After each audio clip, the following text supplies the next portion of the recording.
So what do you think of this new Ferrari they've just introduced? What's it, the 12Cilindri? I honestly don't know. I think I like it, but I don't know. It's got very different design because it's got flat lights at the back instead of round, which is a very Ferrari thing. And even the round ones became sort of square, which looked quite cool. Now they've got the flat ones, which I think I like, but I need to see more of it in the flesh and look at it from different lights, different colours and things to say I like it. I think it's nice, but is it a wow car? Is it a £500,000 car? I don't know. I find myself criticising Ferrari a lot these days, and I don't like it. I should be complimenting them. They do make fantastic cars. They do look stunning. They are Ferrari at the end of the day.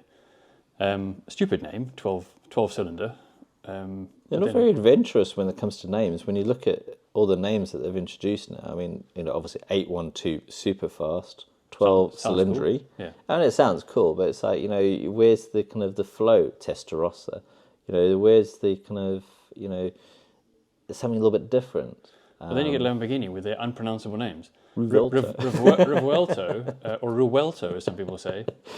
A number like 812 Superfast, that sounds cool, doesn't it? It does, yeah. A La Ferrari, what the hell? I mean, 812 was cool because, 812 brake horsepower. Okay. This one has 835 or something, isn't it? A bit more? I think so, but it's normally aspirated, which is a good thing. Yeah, obviously, no one's doing the kind of... they're not going into the hybrid model just yet. I don't know, I'm not too sure about the looks. I think they've lost their way, personally. That's what I think. But I remember saying that about lots of cars over time, and then like a year later you think, she looks fantastic. So sometimes it takes a bit of adjustment to get into a new design direction, and these guys that design things, if they know what they're doing, it's a little bit ahead of us. Remember the Wangle BMW era, and you look back at those cars now, they actually look quite cool. But when they came out, you thought, has he lost his mind? But don't you think Ferrari are going back to the 70s, kind of look? Because, everyone's comparing this new 12-cylinder to the old Daytona, with the plexiglass Daytona with the front, which is cool. So it's bringing back the old back into the new. But yeah, but they say that it's nothing to do with the old, and it's purely a modern design, unique design. But everyone looks at it and goes, looks like a Daytona at the front. Yeah, and I don't know if that's a bad thing or it's a good thing. Yeah, it gets us talking. Yeah, it gets people talking, but I don't know. It just seems like when they brought out things like the SP3, the Daytona, the SP2, the SP1, it was such a radical difference. Why not doing the same sort of thing? I mean, the purists saying, beautiful car, it's kind of revolutionary design, but this is very, very similar to an 812, very similar to, the F12. Why don't you make something a little bit more... Well, you're right, because they need to justify these crazy prices, because now cars are in the hundreds of thousands.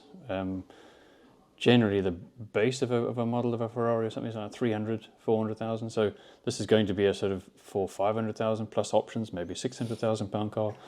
That's a lot of money, and you have to have a lot of substance beneath that. Otherwise, how do you justify...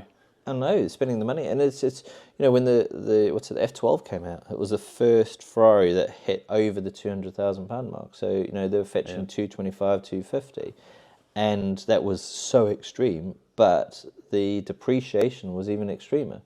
They depreciated, it was unbelievable how they actually depreciated. Depreciation kind of reflects true value, doesn't it? Because it reaches a point where people are prepared to pay that for a car.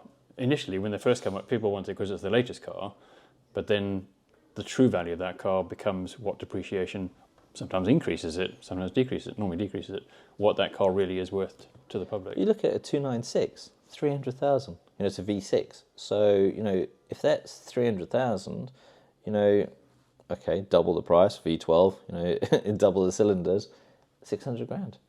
It's just, where's it going to stop? So, in 3 years, 4 years, 5 years' time, is an average supercar going to be £1 million? Well, I hope so. Well, obviously for us, yeah, definitely. Obviously we'll still sell them, and obviously there will still be a massive premium for the, kind of the first cars. As long as they're selling. As long as, whatever the price is, as long as there are people to buy them, then that's where the price will settle. But I must admit, it is crazy. Interest rates must have a bearing on that, because you used to be able to borrow money at very low interest rates. Now they're 7, 8, 10%, which makes a big difference. Massive difference. And then, if Ferrari Finance are going to put residuals on them, what sort of residual they're going to put on the car, that's all going to come into effect. But it's just so extreme. But I mean, it'll be a fantastic car, 800, 835 brake horsepower, or whatever it is.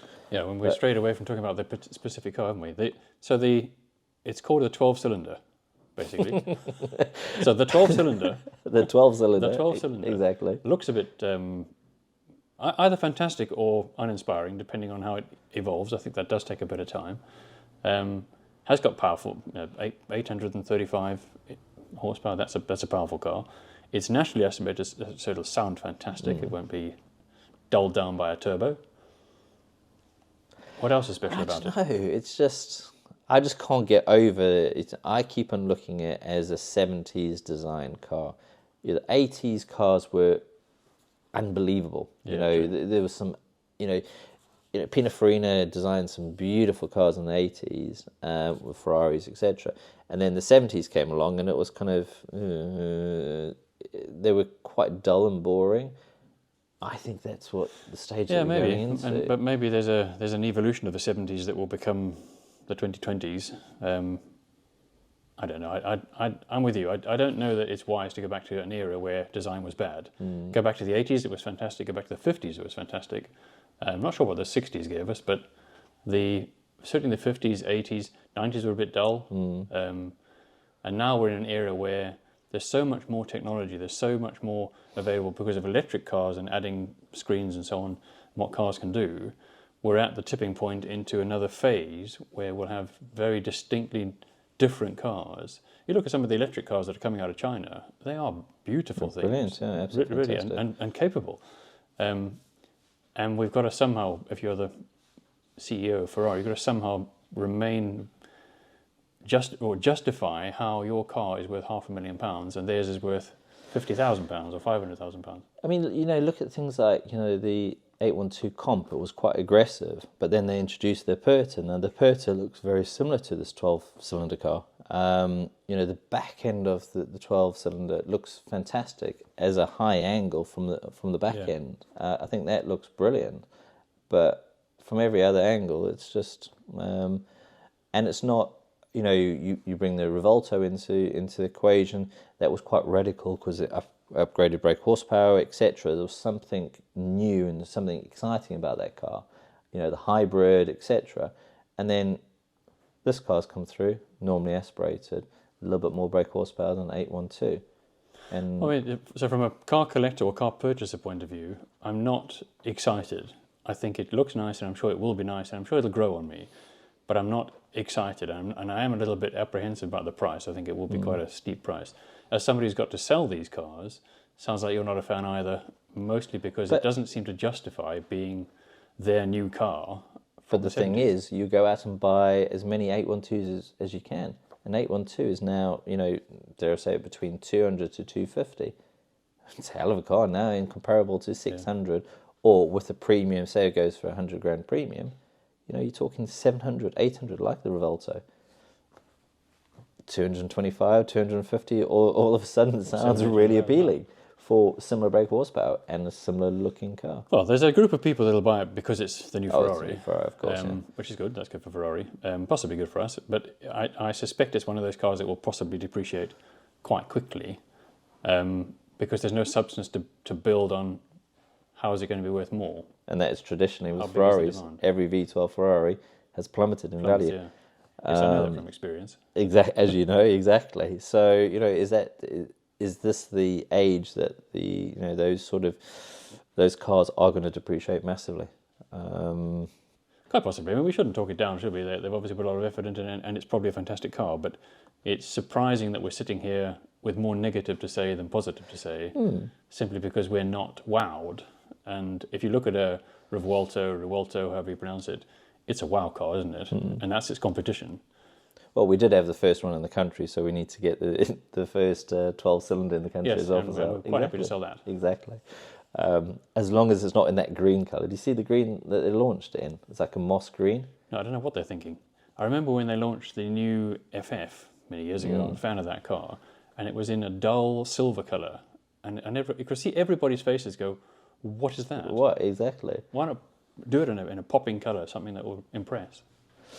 Definitely. Maybe lack of confidence.